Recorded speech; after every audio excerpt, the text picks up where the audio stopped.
I'm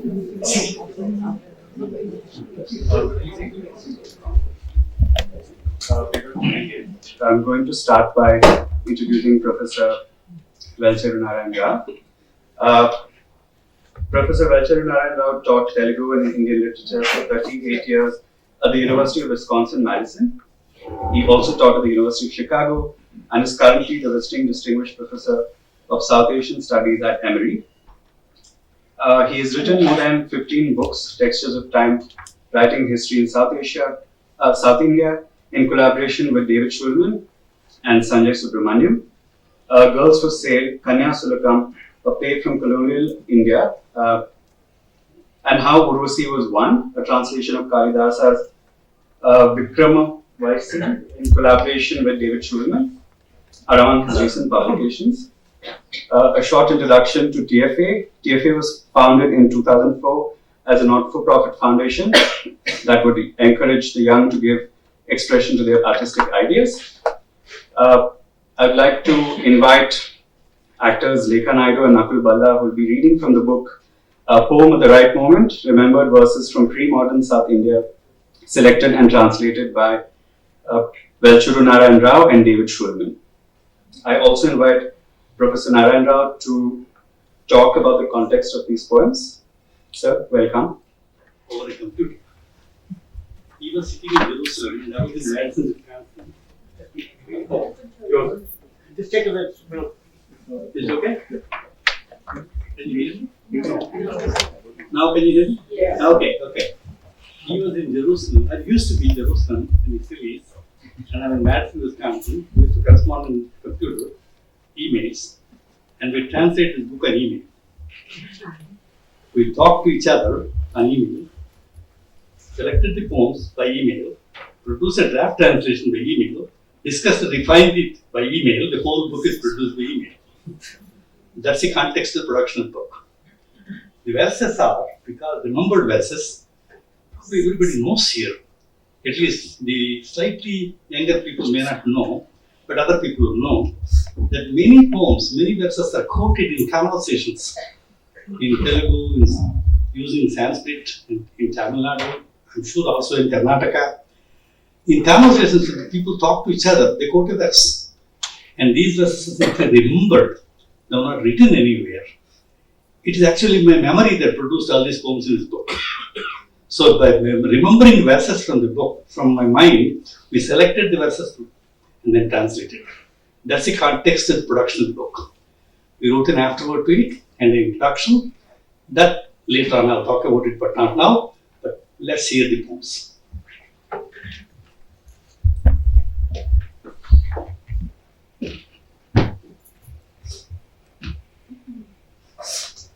So the first set of verses we will be reading are on poetry and poets. The first one is called Poetic Justice. Condemn me, O Creator, to any punishment you see fit for all the sins I have committed.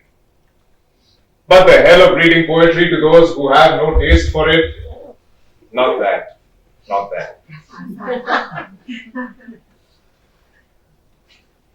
Avayar is said to have sung this verse when the Chola king failed to pay attention to her because he was busy buying saris for his wife. It's called What Laughs. You spend thousands in gold on this splendid sari that will wear out within a few months. Listen, flawless king, famed for spearing foes in battle. What never wears or tears is my poem. The next one is called Cheaper by the Dozen. 5, 6, 7, 8, 9, even 10 per house in every village. Poets are popping up everywhere. As God is my witness, I swear once a whole country was lucky to have one. This verse is attributed to Srinath, who found Kondavidu infested with too many poets seeking patrons and being treated with scorn.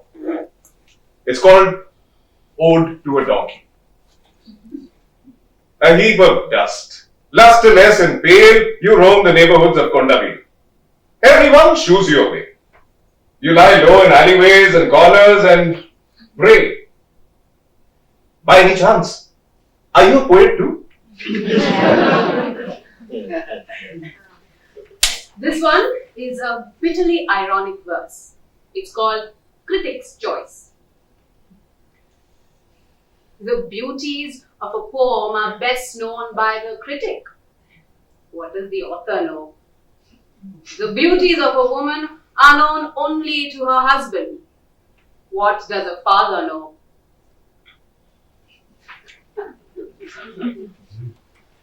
The next two poems are in praise of Kalidas. This one is called Basic Necessities.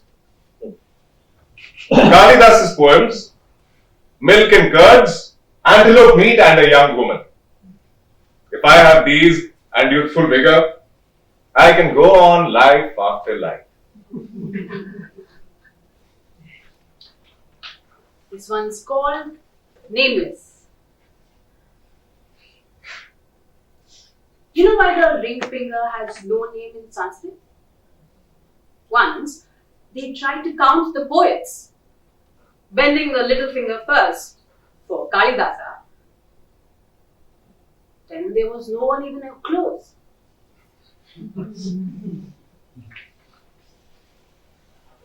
The next set of verses are on love and passion. Kama Sutra. It was the very first night, and the young girl showed surprising skill in the arts of love. So much so that her husband held his head in his hands, a little worried. But she just laughed and painted a picture on the wall. A lion cub, only half born, already leaping at an elephant.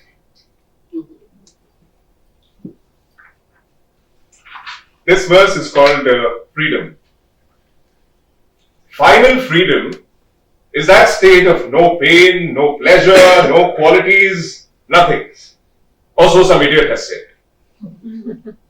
But when a ravishing young woman, drunk on desire, is free from her clothes, that's freedom for me.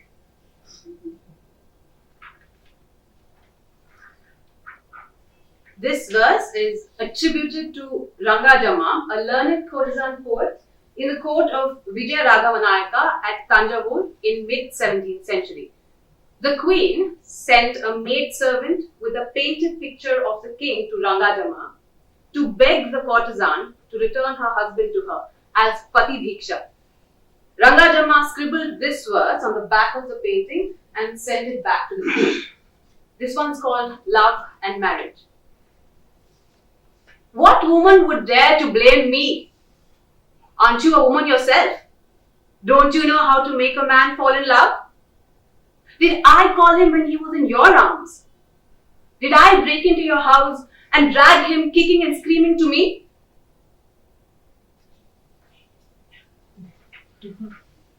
This next one is called 3 in 1. A courtesan speaks. That whiff of jasmine, that's my daughter, just outside my door. Look at her. But I am the expert in the arts of love. Look at me. And that young girl, eyes unfolding like a lotus, she's my daughter's daughter. Look at her. Now tell me what you choose to be. Son-in-law, husband, or grandson to me. The customer replies, that whiff of jasmine just outside the door, I won't say no to her. You're the expert in the arts of love, I won't say no to you. And that young girl, eyes unfolding like a lotus, your daughter's daughter, I won't say no to her. So, let me be son-in-law, husband and grandson.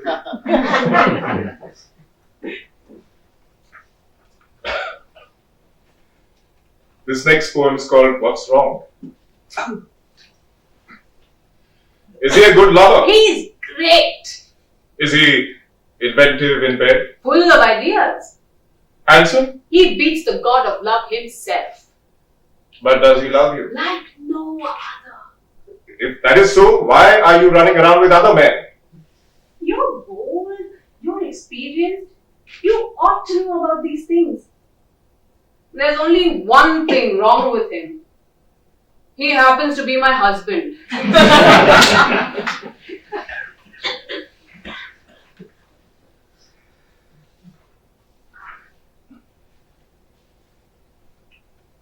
This next one, fame or yashas is always considered to be white. This verse is attributed to a poet called Shankara. The verse is called Whitewash. Gorgeous fame, brilliant fame keeps spreading. Soon the whole universe will be white. But the more it spreads, the more I'm worried. What will happen to my lover's hair? The next two poems find poets speaking about their patrons. This one called Dead Poets Beware. King Veera Reddy has merged into God. Who will give me jewels and clothes? My Ladu of the Panta family has moved to God's mountain. What king will pay me my per diem? Rao to the Telugu king sleeps with the courtesans in the sky. What king will give me musk in exchange for a poem? Visana, the Prime Minister, lives in the other world. Who will wine me and dine me on plates of gold? Bhaskara long ago met his maker. It's hard to go on living in this dying age. Now it's time for the poets in heaven to shake in terror. Srinath, the undefeated, is on his way. Avayar sang this next poem when another poet asks her what she had received from a capricious patron. This one's called A Fair Exchange. I sang of learning and there was nothing. I spoke of culture and there was nothing. I said he was good, but he was a nothing. I called him Tiger, that good for nothing. I mentioned his muscles, which were nothing. I praised his charity, and he gave me nothing. It's all my fault. Words about nothing get me nothing. Now we have 3 poems on gods or people speaking to gods. This one's called The Real Reason. Shiva sleeps on Mount Kailasa. The sun and the moon live in the sky. Vishnu rests on a snake. Anything to avoid bed bugs. The next verse is called A Poet's Thirst.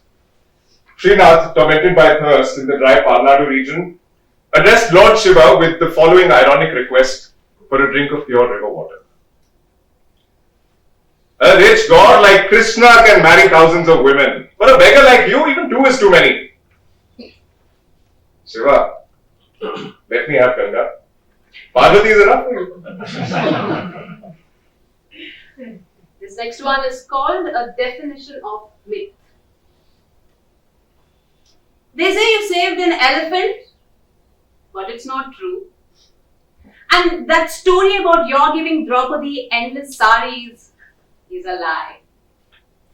That you saved a crow with a gracious glance, that never happened. And when they say you gave a kingdom to the brother of your enemy, that's simply fiction. Still, Krishna, son of Devaki, it could all be true if you would just take care of me today. And finally, this verse. Why people fall asleep at conferences. Kumbhakarna loved sleep. After Ram killed him in battle, sleep was widowed. Since then, she spends her time at lectures. Thank you.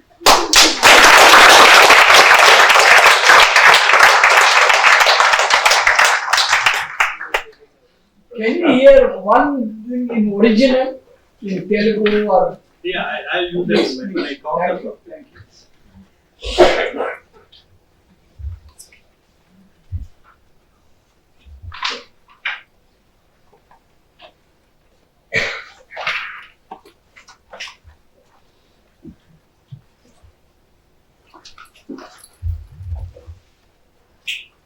I'm a little bit embarrassed to admit, I've seen so many of my friends for such a long time, all of them in other places than Bangalore, that this is the first time I visited Bangalore.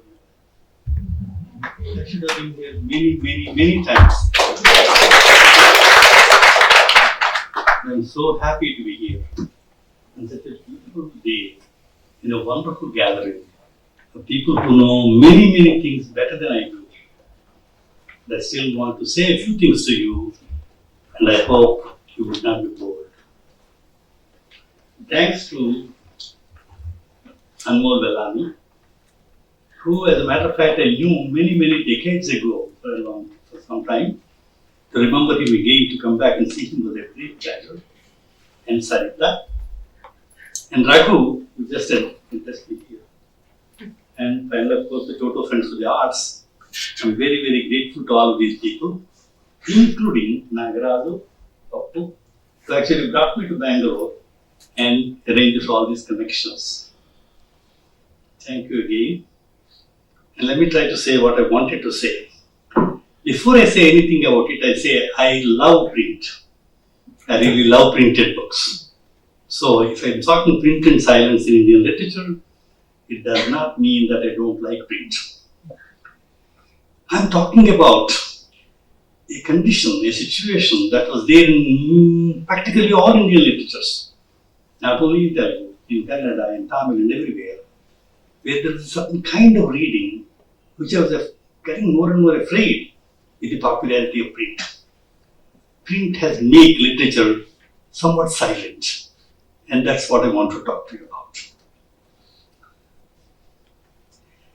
I don't know if this makes any sense. That was how manuscripts are written on palm leaf in all South Indian languages. No commas, no periods, no spaces, just go on word after word after word, letter after letter after letter. But in a bit of time, there were a very clearer writing. If you go further, when they printed the first books that the manuscripts were carried, the colophon was brought forward, and that's how put it off. The whole thing was a big sentence. Later on, it was broken up into different sentences and space was added. I don't want to take your time on that. Later on, when they printed books, they separated the meter, they put each word, each poem separately and spaced out, and then the rest of it. With this, an impression was created that it's easy to read books because there, everything is written there. I can read verses all right, I can read letters all right, I can read. Was that exactly the situation? But despite all this print, why did people come into the false conclusion that they can read a book just because it's printed and there you can read it? Let me bring you to one more thing. Something that's not usually mentioned is that Indic alphabets have created them.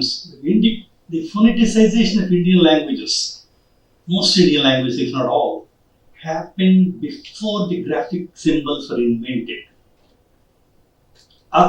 These sounds, phonemicization of language, happened long before graphic symbols were invented. Unlike in the European languages, therefore you can add graphic lineages after the symbol was already phonetically available to you. That's why in all Indian languages, most Indian languages, is the same. In Kannada, in Bengal, in any language, that's exactly that's how the consonants work out. The only difference is in the graphic form. So, as a matter of fact, we go down further. There was a literacy which is not graphic. Literacy in Indian language is two kinds. One is the oral literacy and the other is the graphic literacy. You know the language, You knew the grammar of the language. You know the whole thing about the language without ever knowing how to write it. Writing was more like typewriting. I don't write well even now.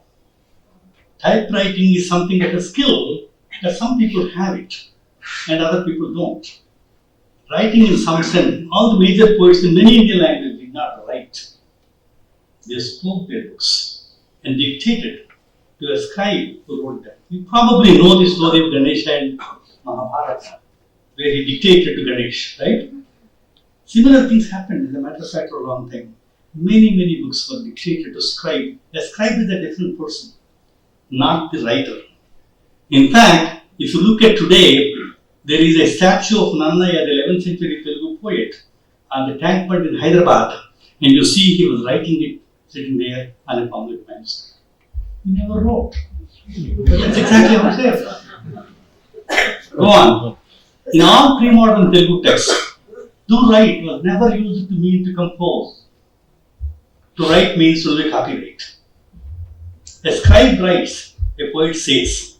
For example, the verbs that were used to compose a book are told poems, and made verbs, strung poems, built poems, and even wove poems. But not to write. Writing was only a scribe's business. In Kalahasti near Tirupati, there is a street called the Writers' Street. You know what has happened there? The painters are there. People who paint on scroll and cloth, the tapestries, they are the writers. It's called Ratapadivar Vithi, the street of writers.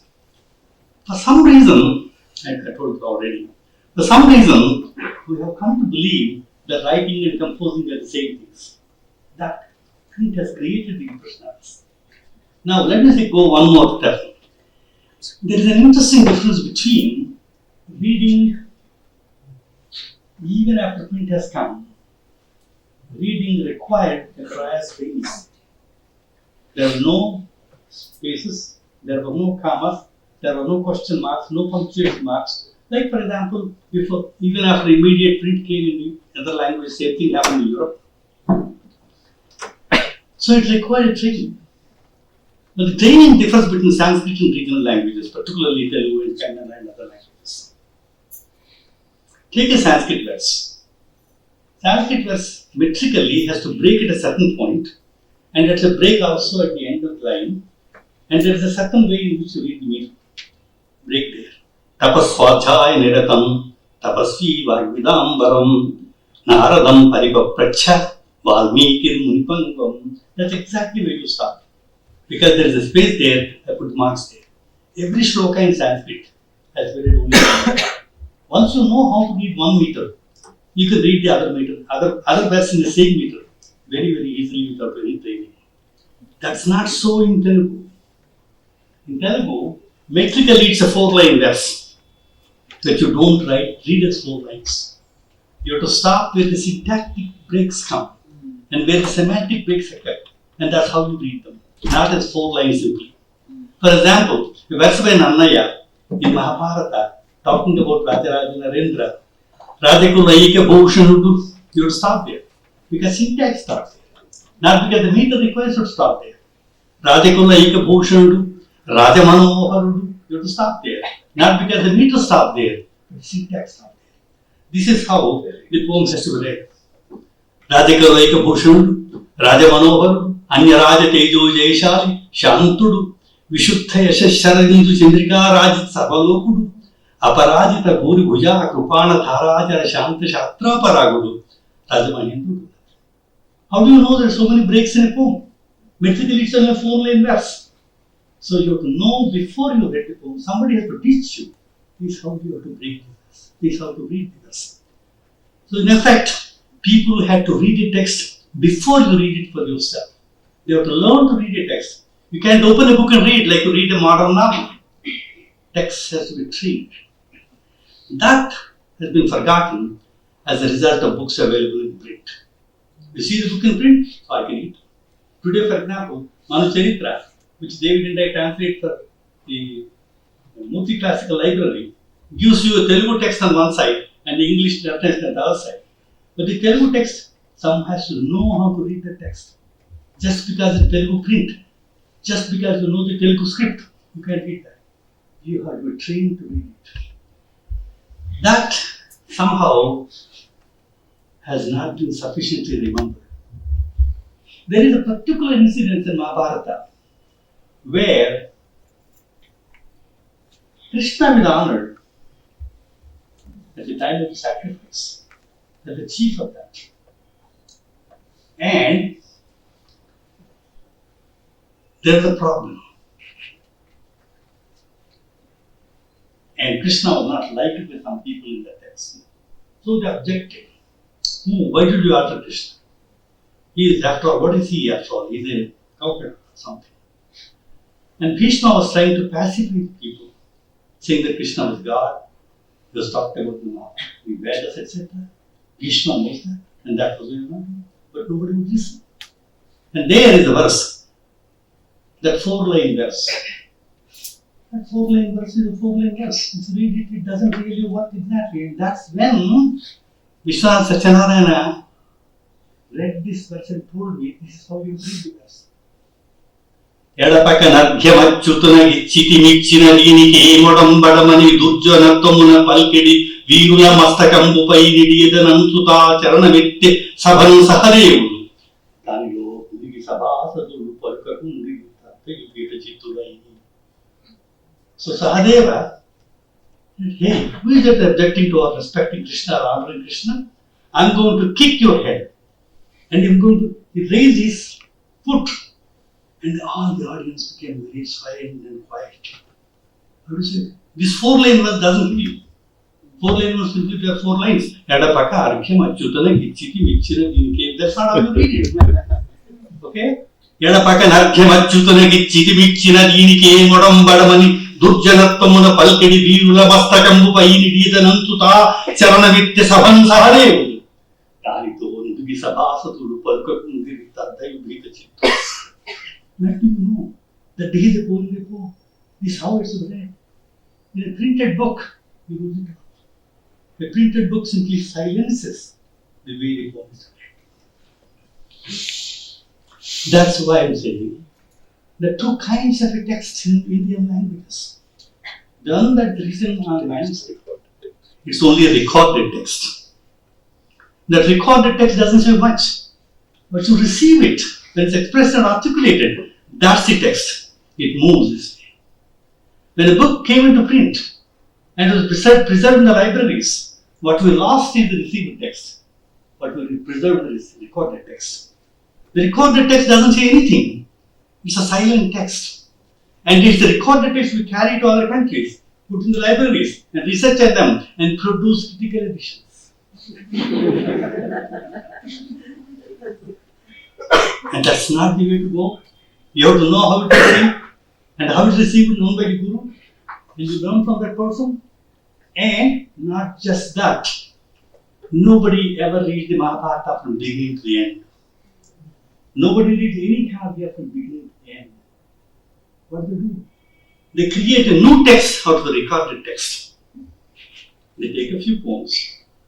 This is the area I want to read. This is what. And they make a new text out of that by adding some verses, by removing some verses, by creating a new meaning of those verses in a new context for that verses, and the recorded text only helps them to create. So the recorded text you have in print is not the real text. And the received text is forgotten, or almost forgotten, because the teachers who are reading the text are not anymore there in the same number as they used to be. And our libraries who have done a great job of protecting the recorded texts and putting them on the shelves, they only put one part of the text there. The real part, received text, is something we have to reconstruct. Let's in this context talk about our concept of author, text, and reader. We all agree that an author writes a book and it's there, and the reader reads it. That is the art in which you look. Let me suggest that the Indian context is somewhat different. Known, of course, also to the West now, but India's been planned before. That is, the reader understands the text, and the text produces the author. Let me explain further. It's not the author who produces a text. Text produces the author. How does it happen? For example, you know the story of Valmiki. Valmiki, everybody knows this story, but I'm telling you again, I hope I won't bore you. Valmiki went out for hunting. Went out for bathing in the first spring, and he was going to take a bath. And the hunter comes and he shoots at a bird, a pair of birds. They were making love, and he shoots a bird. And Valmiki was very disturbed by that. And he says, Manishada Pratishtam Tvamagama Shashti Sama Yat Kramcha Miduna Adeka Mavadi Kamalita. Having said that, what did he say? And he looks back at what he said, and suddenly realizes that what he uttered and the pressure of this grief was a completely different kind of a text. That's a poem, it's a sloka, and therefore let me call it sloka. That you know. But there is another story of Valmiki. That was a bandit that was wailing and getting money from the people who are going on the street on the way. And one day, a bunch of brothers, he stopped them and said, I want your money. He said, listen, you are earning a lot of sin as a result of this. Why are you doing this? And the bandit says, I have a wife and children to take care of. I need money for that. Well, go and ask your wife and children, when they are sharing the money you are earning this way, are they also willing to share the sin you are gathering as a result of this? He goes there, asks the wife and children, and they say, no, we don't know how you earn the money. We are not going to share your sin, we only want your money. And the bandit is very worried. He goes back and he tells them, what should we do? He will teach you something. Because he's an uncultured bandit, he learns everything upside down. So told him, Mara. Just say Mara, Mara, Mara, Mara, Mara, Mara. He goes, Mara. Just utter this. Everything will go right. And Valmiki sat and they started saying Mara, Mara, Mara, Mara, Mara, became Rama, Rama. And he was saying for a long time. And an anthill grew over him. And the Sanskrit name for an anthill is Valmika. He came out of Valmika, therefore he is Valmiki. What is the purpose of this new story? You already have one story about Valmiki. What is the second story doing? Second story is telling you that the people who are reading Ramayana at that time are reading the text as a bhakti text. Earlier, it was an itihasa. Now, it's a bhakti text. Rama is God now. And same book you're reading, but a different meaning in it. And the different meaning required a different author. A different biography of the author. And that's the purpose of the second story. So now create, this is exactly what I'm telling you, it's not the author that produces the text, it's the text that produces the author. This new text produced a new author. This new bandit became the poet, bhakti poet. But about that, let me go further down. We wrote a book, David and I, on Srinatha. One of the verses are written here. That book, we wrote a chapter about one book, the Srinatha book. It's called Sivaratri Mahatmya. Anybody who puts that book, it's kind of a novel. We call it every novel in Telugu. 16th century novel in Telugu. But when anybody reads the text, reads only one line. But read it out loud, in the proper way of uttering it and articulating the way I read the verses. You see, hey, there's a different novel in it. It's a novel in two voices. There's a different novel underneath the silent novel. When would you know that? Only if you know how to read the book. The printed book, Sivaratri Mahatmya, does not tell you there's another novel sitting in it. It's a novel that utters itself in two voices. And the chapter we have in that book will probably give you a complete understanding of this. I can't hear it all in my talk here. But let's go further. Many things happen when the reading changed, our reading culture changed. One example is Basava Purana in Telugu. In fact, in Kannada, Basava Purana was translated from Telugu by Bhima Kavi. And this Basava Purana, because of the egalitarian nature of the community of those people at that time, it was written in Drupada, it was sung together. It was a collective singing. When the collective singing died down along with the disappearance of the egalitarian community, and therefore the text has completely died. Nobody reads it now. A 16th century, a 13th century book, there is not a commentary on the book. And today, very few people try to read it. When I wanted to translate the book, there were dozens of words of which I don't know the meanings. Because then it's completely lost. And the book became silent. It was a very alive when a collective reading was there together. It was not one person reading. You know the difference between a Purana and this kind of book? A Purana is where somebody reads the verses, gives the meaning of the verses, comments on the verses, and picks up the next verse, and the audience are listening. There is a hierarchy, the reader and the listeners. In a Basava Purana, all of them are the readers, all of them are the listeners. It's a collective reading. Once the collective reading died because the community disintegrated, hierarchies came up again, this book simply died. There is no one who reads that book at the moment in some sense. Around 16th century, probably a little later, 17th, a big change happened in Telugu literature, and I'm sure it happened in other literatures also. Something that has not been sufficiently recognized. We talked about it early modernity. A new development occurred in society, in literature particularly, of an individual emerging out of this group, and an individual consciousness. Along with that, a sense of privacy, along with a sense of other things. This development is very clearly stated in a book we translated, the Kalapurno in Telugu.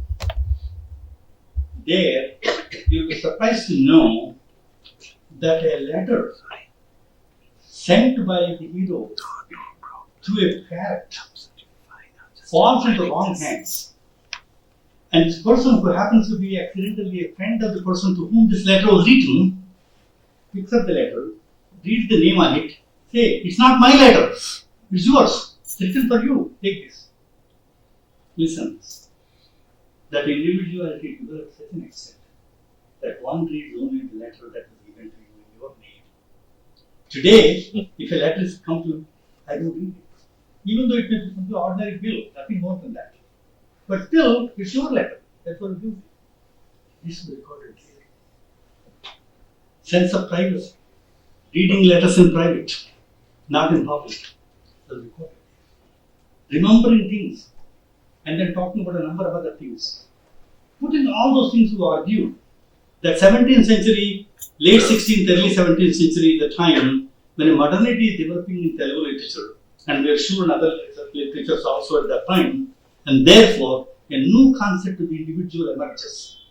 An individual with an identity, with a name, with a recognized personality, a privacy, and all those things. A recognition for that is development of Shataka literature in Telugu. Shataka literature is an interesting genre. It's there in other languages also, especially in South Indian languages, that where a single individual's voice is heard. And this individual takes the advantage of speaking to the God to whom the Shataka is addressed, and therefore takes the liberty of complaining anything that's happening in society and talking to God personally himself. What I'm trying to say now, you can take an older book, 16th century Bhagavad Purana. It's a narrative. A whole lot of things are happening there. But there are verses in it where the individual characters of Bhagavad Purana address God to help them. Kunti addresses God, Krishna, to help her. Bhishma addresses Krishna, say, "This Krishna, may he help me." Gajendra the elephant, which was in distress, prays to God Krishna or Vishnu, and he comes to him. These three different contexts of verses, which are in different contexts, are read now after the Shataka development in Telugu, read now my own verses. I am appealing God to help. The elephant's request, Kunti's request, and Bhishma's request, they become my request. That is, Bhagavad Purana has been Shatakaized. It has been transformed into Shataka. So when time changes, text becomes a different kind of a text than what it was before.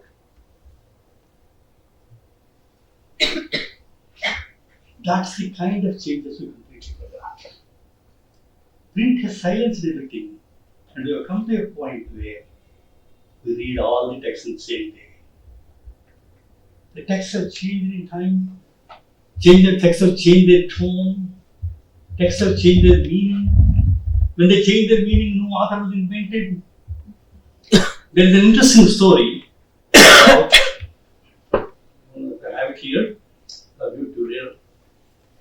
In Telugu, there is a text called Sumati Shatakamu, a popular text used for children in high schools and elementary schools and other places. Today, scholars argue whether Sumati Shatakam was composed by an author called Bhaddana or was it composed by an author called Bhimakavi. And there's a lot of dispute going on about that. And you find them when a critical edition of Sumati Shatakam is all available verses are all put together into one volume. C.P. Brown did that for us. But then, some verses of Sumati Shatakamu entered the oral tradition and have transformed the poems to suit the oral singing. And that's another Sumati Shatakamu. So the two texts, a development from the text, verses have moved into oral tradition and they came to this. And these two texts are in circulation in two different communities. One community is a community of Karanams, community of people who take care of politics of the village. And the other group of people, just reading it for development's sake, it's a political book. But it's called Niti. Niti in Sanskrit meant politics. Niti in Sanskrit meant diplomacy. Niti in Sanskrit means something that you do in order to get success in life. But in 20th century, when the British wanted that Indians lacked morality and we need to be taught morality in schools, they encouraged pundits to produce moral works in them. And they thought this is the best work. And they produced the verses there and they taught them in schools. Now that the book has become popular, they started wondering who should be the author of the book. Who is the author of the book? Well, for a community of people who are politicians or village politicians and taking care of villages Karanams, they wanted an author who would be suitable for their purpose. That would be Bhaddana. Bhaddana was a minister for a long time back and he also had a small kingdom. So he wrote Bhaddaniti, called Bhaddaniti, and therefore they thought Bhaddana is the name of Sumati Shataka, the author of Sumati Shataka. But the other people who Sumati Shataka circulated among them, they wanted a different kind of a status for the book, a status of Shastra. You know, all Shastra should be authored by somebody who is higher than ordinary human beings. Manu wrote the author, the Dharma Shastra. Kautilya wrote the other Shastra. Shastra has to be authored by an ordinary human being, but somebody who is higher nature than that. Higher ability to contact with a different reality. So they thought Bhima Kavi should be the author of the book. Why Bhima Kavi should be the author of the book? Because Bhima Kavi has a legendary biography. He was born as a son of a widow. And being born as a son of a widow, people were calling him pastor. And the boy was very unhappy with that. Went to her mother and asked, hey, tell me, who is my father? Well, listen to the story. Your father is that Shiva in the temple, that rock. He gave me the blessing that I will have a son. And because of that, you were born. So your father is Shiva. And the Bhima Kavi wanted to test it out. Took a big rock, went to the temple, and looked at that. Hey, are you my father or not? If you don't tell me that you are, I will break you with this stone. And Shiva spoke. Yeah, it is true. I am your father. And from now onwards, nobody is calling you call a bastard. And I'll give you the blessing that whatever you say will come true. You can bless and curse with equal pleasure. And your words will be right. And that Bhima Kavi is the right author for the people who wanted Srimati Shatakmo to be a Shastra. So you have two authors, both of them are right for two different kinds of an audience. Now what happens? That the scholars are still arguing who is the real author of the book. The book is produced by people who read the book and they create the author of the text. That's in that context I'm telling you, authors don't produce texts, texts produce authors. That is the case. What have we reached? We have reached a situation where we're reading critical editions without any idea what was the beginning of the book, how was the book used by anybody, what was the nature of the book, how it was read, and who was reading it, and who they wanted to be the author of the book. In many ways, Valmiki, the author of the first, who is the one who created the first verse, he produced the epic Ramayana. The other Valmiki was a bandit who turned into a poet, he produced the Bhakti Ramayana. You have Kalidasa, who produced all the great sagas. Kalidasa is the Chatu verses. He's a different Kalidasa. So we have a context of creating an author from the way we read a text. Our texts produce others, not the other way around to come. Somehow, at some point of time, they knew that before the print comes. And before, because of print, our voices are voices, and we started reading the books. Sri Harsha, who wrote Aishadhiya, clearly says at the end of the book, deliberately I put into knots in places in my book. So no ignoramus, pretending to be a scholar, idiotically reads wrong meanings into my poem. A dedicated student, whom my teacher unties the knots, finds joy of floating in the waves of beauty this poem unfolds. That's what we forgot. This verse, in a poor translation, sounds like this. Grantha Granthi produced those things. Deliberately, he produced them there. And somebody who has to read from a scholar, a guru, who unties those verses and then gives you the way of reading it, then he knows how to enjoy the book, not the others who pretend to be scholars. I'm trying to talk about what print has created for us. Silence. And in silence, books have changed. Books have died. Books have become suddenly books and pages. We have to read them, and how to read them makes the verses. And there are lots of stories related to books, legends about books, which are usually completely dismissed when you're writing the histories of Telugu literature, because it tells you there are all these unhistorical stories. You don't depend on them. Forget about the stories. Write the history, depending on the chronology. When was it written? We are worried about when a book was written. Who wrote the book? Where did he live? Where did Kalidasa live? Where did Valmiki live? And what century? What period? That's our major worry. But we know that books are related in very, very interesting ways. In the book we wrote about the poem at the right moment, Chatu verses. They give you a different kind of a poet. Unfortunately, because of print culture, what happened is the Chatu verses to whom the names of the authors were attributed there, they were the real authors. So people remember Chatu verses all right. If a Chatu verse is attributed to, for example, Peddana or some other poet or Kalidasa, we think Kalidasa wrote that. No, it's not. There's a community of people at that time who are creating these verses for themselves and attributing these poets to poets of the past. But today, we have misread the Chatu verses. The Charters has created a different world, and that world is gone. That's why we remember the verse and wrote an afterword that said, this is what Charters mean. So in effect, where are we? We are talking about books whose saying, talking about the received version of the book is forgotten. Recorded version remains, and that's not the book. That's what I want to say. Thank you.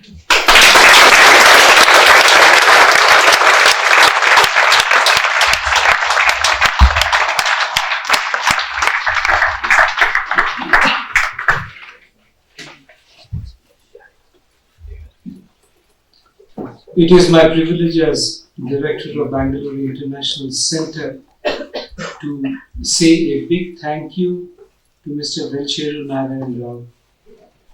It has been a huge learning as well as enriching experience for all of us, and we would like to thank all the others who are associated with bringing Mr. Velcheru Narayana Rao here to our center.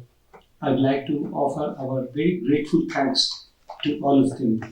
It has been indeed a great pleasure, as I said, a great learning experience. And after a very, very long time, I think, in our center, we have heard one who could be termed perhaps as a great guru. We thank you, Mr. Rao, for giving us.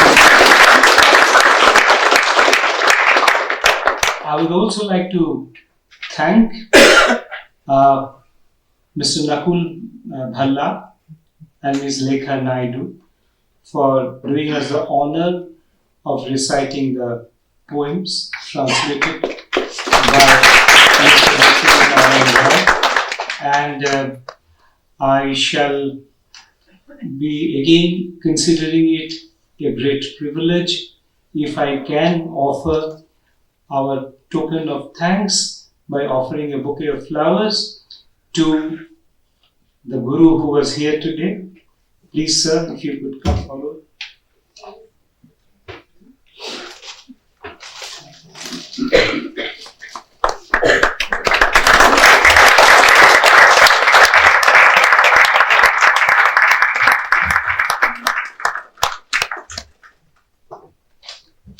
And may I request Mr. Nakul Bhalla and Ms. Lekha Naidu also to come forward and accept our small thanks.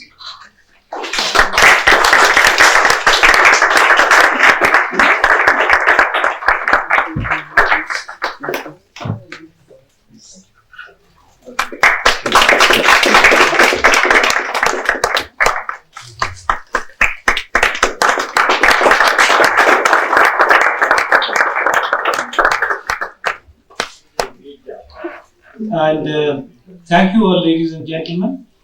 It was indeed a great pleasure and privilege for all of us in the Bangalore International Center to have all of you here and make it a memorable evening. Thank you.